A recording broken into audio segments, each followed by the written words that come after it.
So there's three major steps when preparing scrambled eggs, right? You first need to crack the eggs, right? Just crack the eggs, then you need to mix the eggs, and then you need to cook the eggs, right?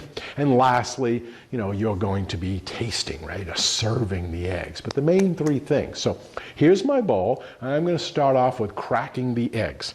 So for my trash, I could use either one of these. I brought two bowls. As I mentioned, clear bowls are wonderful. They can see through them. But in this case, I thought a white one would be better because it would have a great contrast with those yellow, orangey yolks when I show it to the camera. And therefore, I could use this one for my trash. Don't really want to use this for the trash because people will see through it. So probably two white ones will be best. But for this one, I'm going to use the white as my trash, if I need it. All right, and I'm going to use this clear bowl. Now, when we do the eggs, you could do it this way and talk about it. And if you get shell in there, you could use the shell to dig it out, or your finger, or whatever you'd like to do. I'm just going to do it one-handed. But that could be really good TV, so I would show it on the side, crack it, put it inside.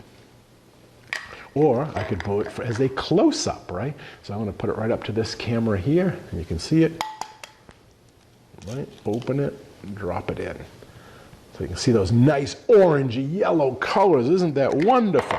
So you see my trash? I'm going to sneak it over here while I'm talking. Aren't those wonderful, those yolks? Oh, they look wonderful in there, the orange color to those. And you see I'm wiping my hands here, trying not to bring attention to it. And then I'm going to say, great. Now, we like cream, we like milk. I'm going to put a little bit in there. That's going to help make this into a custard, the mixture. I don't need a lot. Now, here's another thing. You could just go right into whisking it. If you got some time, the TV person, the live TV station's telling you, hey, you got 1 minute, you can rush. But if you have the time, make use of that moment. Get it up close to the camera and show it. That makes good TV, as I've mentioned before. that slopping sound, getting that white and the yellow to get incorporated. Do it slow, lift it up. See how close that is for a close-up camera, an overhead camera.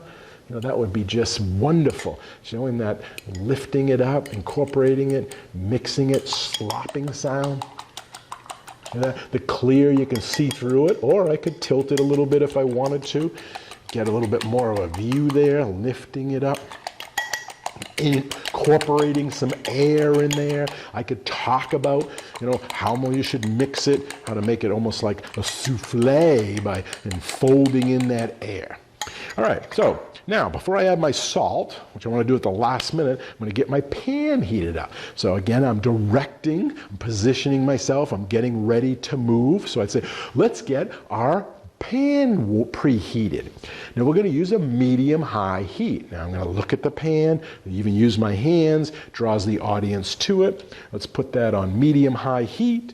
Yes, the burner is on. We've got our pan position.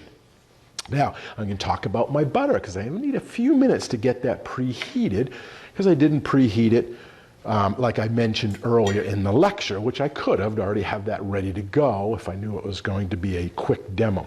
So I have my butter, which has been out. I have two kind of like pats of it here, two sizes. So I could, lift those up one at a time. I could get in close to the camera. I could talk about salted butter versus non-salted butter, whole butter, organic butter, why butter sometimes is yellow, why sometimes it's more of a white color. Again, what do I want to talk about? I can't talk about everything and demo everything, but I can certainly hit the points that I want by doing my pre-planning. So I'm going to add those pats of butter in there. Okay, so I know it's going to take a minute to let that melt, so I'm going to have some time. So I'm going to put this off to the side. And while that heats up, now what story do I want to tell? If I was a live audience, I could ask some questions, like maybe give a substitution. If you don't like butter, you're on a special diet, you could use some margarine in here. Or we're not using the butter to make it the eggs non-stick because I'm using a non-stick pan.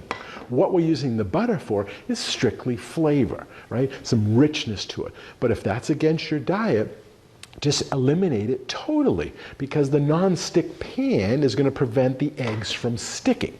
So now I'm doing a little explanation and they go, oh, good tip.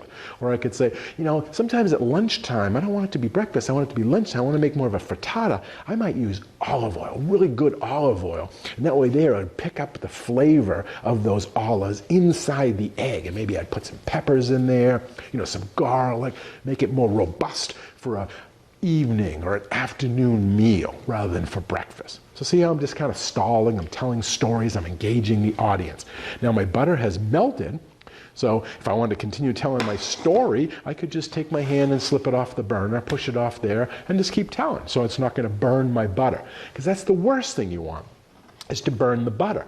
Butter has milk solids in it, right? If you have a clarified butter, you've seen the separation of the oil and the milk solids. And the milk solids, lactose, sugar, caramelizes, right? It's going to burn. And that would be nasty in our eggs. It would turn our eggs brown. It would give it a burnt kind of taste. So we just want to melt it. We don't want it spitting and sputtering, but we do want it to be kind of frothy.